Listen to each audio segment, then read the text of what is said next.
Welcome back to the English Daily Podcast. I'm Anna, and I'm so glad you're joining us again. Today we're diving into something that every single one of us does, but most of us don't do very well. Jake, can you guess what it is? Here's a hint. We spend about a third of our lives doing it. Hey everyone, I'm Jake. And Anna, that's a great hint. A third of our lives, that has to be sleep, right? I mean, we spend roughly 8 hours a night doing it, which adds up to about a third of each day. Spot on, Jake. Today we're exploring the science of sleep. And I promise, by the end of this episode, you'll understand your sleep in a whole new way, plus you'll pick up some fantastic English vocabulary along the way. Let's start with a simple question. Why do we even need to sleep? What do you think?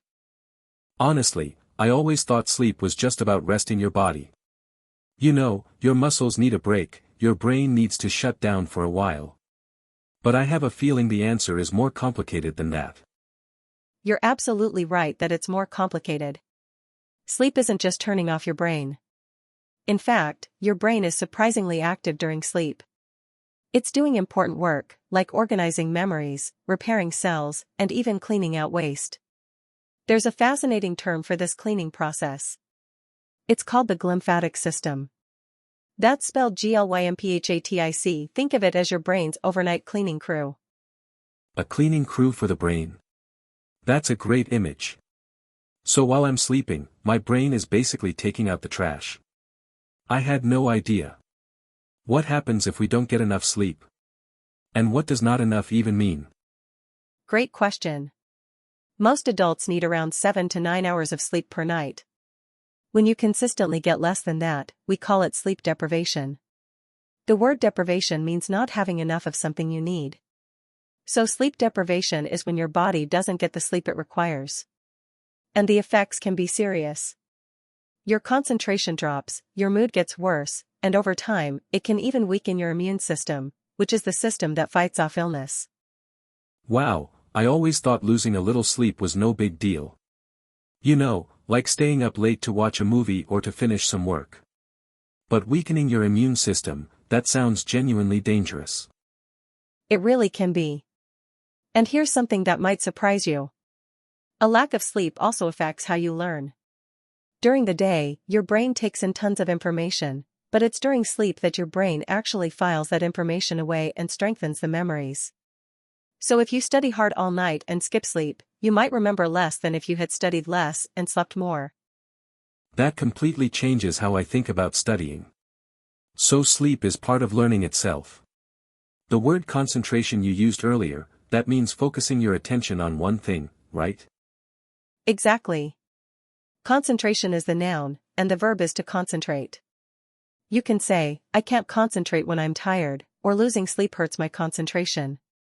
Now let's talk about the stages of sleep. Did you know your sleep happens in cycles, and each cycle has different stages? I've heard of something called REM sleep. People always mention it in movies, like when characters are dreaming. But I have to admit, I don't really know what it stands for. REM stands for rapid eye movement. During this stage, your eyes move quickly under your eyelids, and this is when most of your vivid, story-like dreams happen. But REM is only one part of the picture.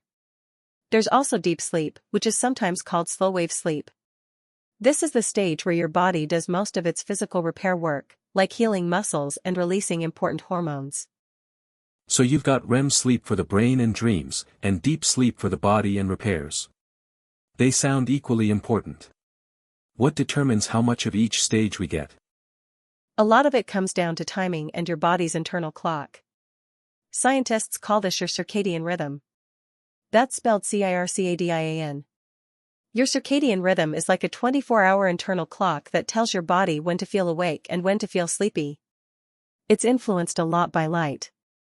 When it gets dark, your body releases a hormone called melatonin, which makes you feel drowsy and ready for bed. So that's why I feel sleepy at night and more awake in the morning. It's not just habit, it's actually a biological rhythm responding to light. That word drowsy, by the way, that means feeling sleepy or half awake, right? Perfect, Jake. Drowsy means sleepy, and it's a great word to add to your vocabulary. You might even see it on medicine labels, like may cause drowsiness. Now, before we get to our practical tips, let me answer a question everyone wonders about. Why do we dream? The truth is, scientists still don't fully agree. One popular theory is that dreams help your brain process emotions and sort through the events of your day. Another idea is that dreaming lets you practice responding to threatening situations in a safe way, which may have helped our ancestors survive. That's fascinating. So dreams might be like a nighttime rehearsal, where your brain rehearses how to handle things. I always thought dreams were just random nonsense. By the way, is napping during the day good for you, or does it mess up your night's sleep? Great question. A short nap, around 10 to 20 minutes, can actually boost your alertness and mood. We call that a power nap. But be careful.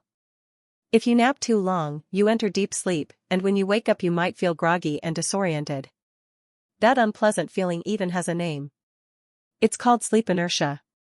The word inertia means a tendency to stay in the same state, so sleep inertia is that heavy, sluggish feeling right after waking. That has happened to me so many times. I take a long afternoon nap and wake up feeling worse than before. Now I understand why.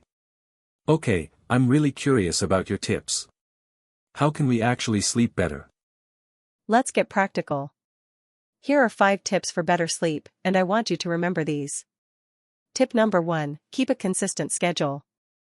Go to bed and wake up at the same time every day, even on weekends. This strengthens your circadian rhythm and helps your body know exactly when to power down.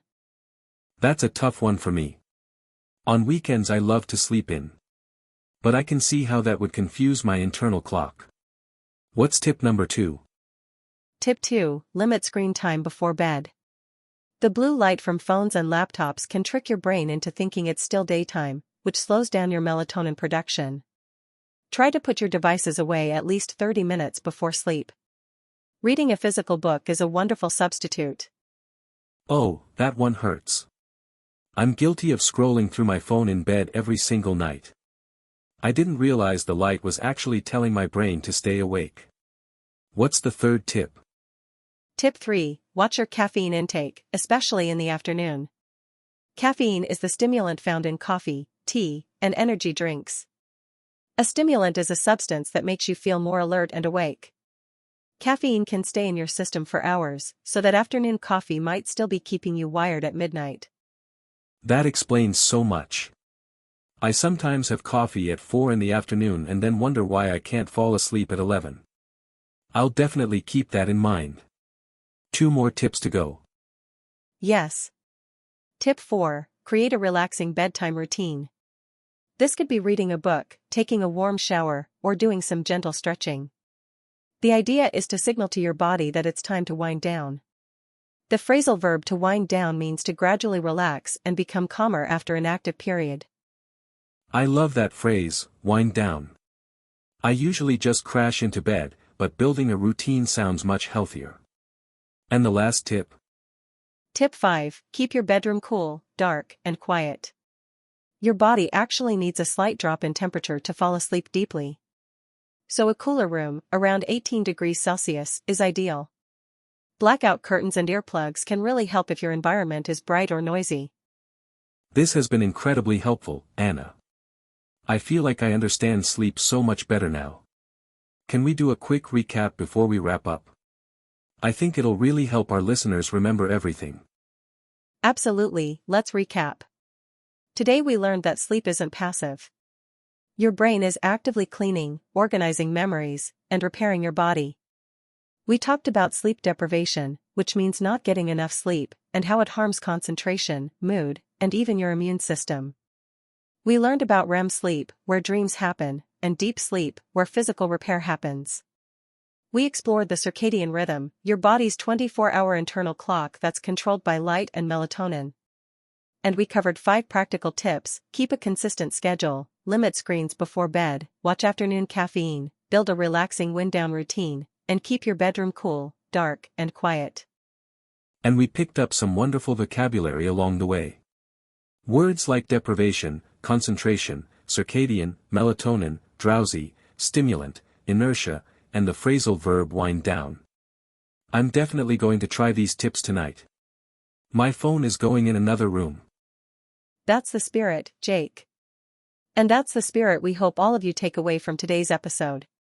Sleep is one of the most powerful tools you have for your health, your mood, and your learning, so treat it with respect. Thank you so much for spending this time with us on the English Daily Podcast. If you enjoyed today's episode, please subscribe, leave us a review, and share the podcast with a friend who's learning English. It really helps us reach more learners around the world. We'll see you tomorrow for another great topic. Until then, sleep well, and keep practicing your English. Bye for now. Bye everyone, and sweet dreams.